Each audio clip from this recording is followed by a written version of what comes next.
Hi friends, नमस्कार। Welcome to Divya lifestyle channel.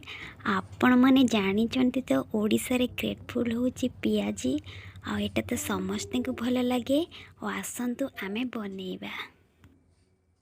Piazzi बनवाई 4-5 बड़ बड़ पियाज, हाफ चामच जीरा, हाफ चामच जुआणी, स्वाद अनुसार लुण, हाफ चामच हलदी गुंड, हाफ चामच लंका गुंड, हाफ 1 इंचर अदा छेचा, किछि भृषंग पत्र, आउ बेसन, आउ अटा, आउ पानी। जेहेतु मो पाखरे कंचा लंका नथिला सेतिपाई मु ऐड करना। आपण चाहिले कंचा लंका ऐड करि परिबे। तापरे पियाज को एमती दी पट साइड के काटी देबे। काटी नेली साला परे दी फाड़ा करि नेबे। तापरे ता चोपा गुडा को सब बाहर कर देबे। आपण जत्ते बेले पियाज रो काटिबे ता भुंडीटा को निश्चय बाहर कर देबे, कारण पियाज लेयर गुडा अलगा अलगा हे गेले पियाजी करिया पई बहुत भलो हबो।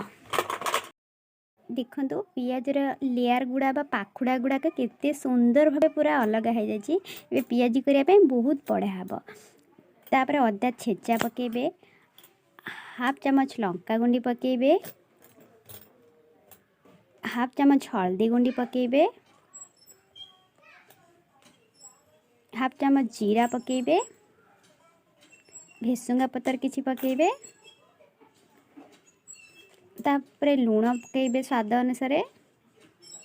तापरे किछि जुआणी को एमती हाथ रे टिके क्रॉस करि नेबे, कारण जुआणी रो फ्लेवरटा बढ़िया आसे। आपन को जदि जुआणी न भल लागे आपन ताको स्किप कर दे पारंती, कि जुआणी पकेले पेट पई बा गैस होतले बहुत बढ़िया। एथि पई आप जुआणी पकेबे। पियाज को भल भाव टिके चोकुड़े। देखिए तादर पानी रिलीज कर। जिते बड़े बेसन पकईकि गोलेबे ना आपणकर पानी दरकार पड़ोनी, से पियाज को भल भाव चोकुड़े। देखते तादर केते पानी रिलीज कर। बेसन 4-5 चामच देबा, कारण बेसन अल्प देबा। जेहेतु यार नाम पियाजी से पियाज अधिक रहा, बेसन परिमाण बहुत कम। जदि आप बेसन अधिक देबे ना ताहले सेटा पकुड़ी परिका हो। से बेसन अल्प देबे। तापर 2 चामच 3 चामच अटा दे देबे, कारण अटा पकेले पियाजीटा क्रिस्पी होता है।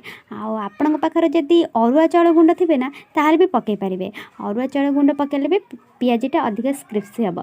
जेहेतु मो पाखर अरुआ चाउल गुंड नाला से मु अटा पकेली। आमती अटा पकई सारापर ताकू भल भाव पूरा गोले ने। देखिए पियाज सांगे जिते बड़े बेसनटा पूरा बढ़िया से बाइंडिंग करनब से पर्यंत आपड़ ताकू गोलौथे।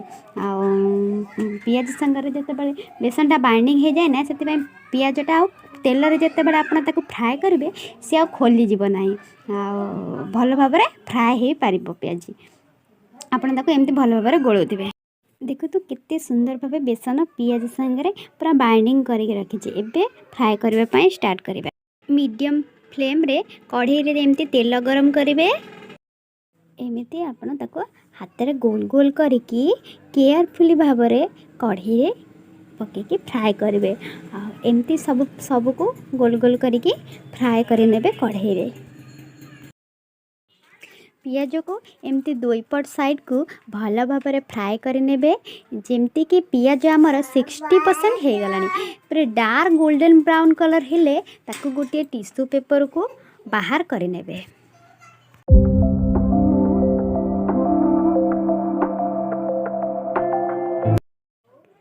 तापरे गोटे प्लेट उपरे किंबा थाली उपरे टिके ऑयल लगेबे।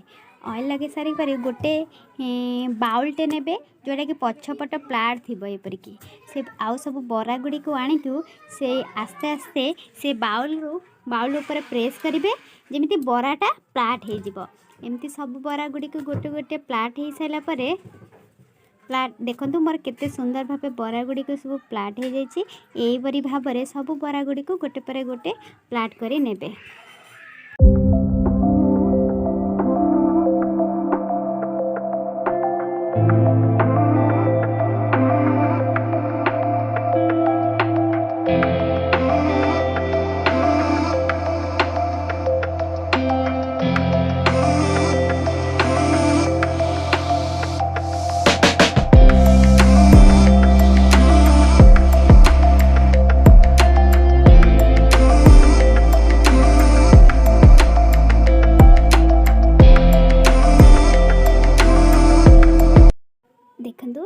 ସବୁ ବରା ଗୁଡ଼ାକ ପୁରା ପ୍ଲାଟ୍ ହେଇଗଲା। ଏବେ ସେକେଣ୍ଡ ଫ୍ରାଏ କରିବା ପାଇଁ କେୟାରଫୁଲି ଭାବରେ ଆସ୍ତେ ଆସ୍ତେ ଗୋଟେ ଗୋଟେ ପକେଇକି ତେଲରେ ସବୁ ଫ୍ରାଏ କରିବେ।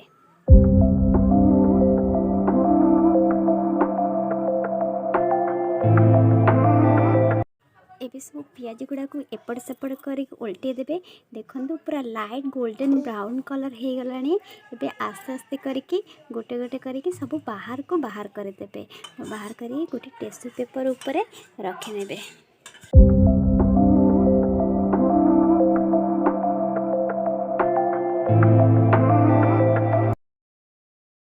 ଦେଖନ୍ତୁ ଆମର ପ୍ରସ୍ତୁତ ହେଇଗଲା ପୁରା ଗରମା ଗରମ ଟେଷ୍ଟି ପିଆଜି। ଆଉ ଏ ମଧ୍ୟ ବହୁତ କ୍ରିସ୍ପି ଅଛି। ଆଉ ଆପଣମାନେ ଦେଖନ୍ତୁ ଭିତରେ ବି କେତେ ସୁନ୍ଦର ଅଛି। ପରଫେକ୍ଟ ପିଆଜି ବନିଗଲା। ଆପଣମାନେ ୟାକୁ ଘରେ ବନାନ୍ତୁ, ନିଜେ ଖାଆନ୍ତୁ, ଅନ୍ୟକୁ ବି ଖୁଆନ୍ତୁ। ଭିଡ଼ିଓ ଭଲ ଲାଗିଥିଲେ ଲାଇକ୍ ସେୟାର ସବସ୍କ୍ରାଇବ୍ କରିବେ। Thank you.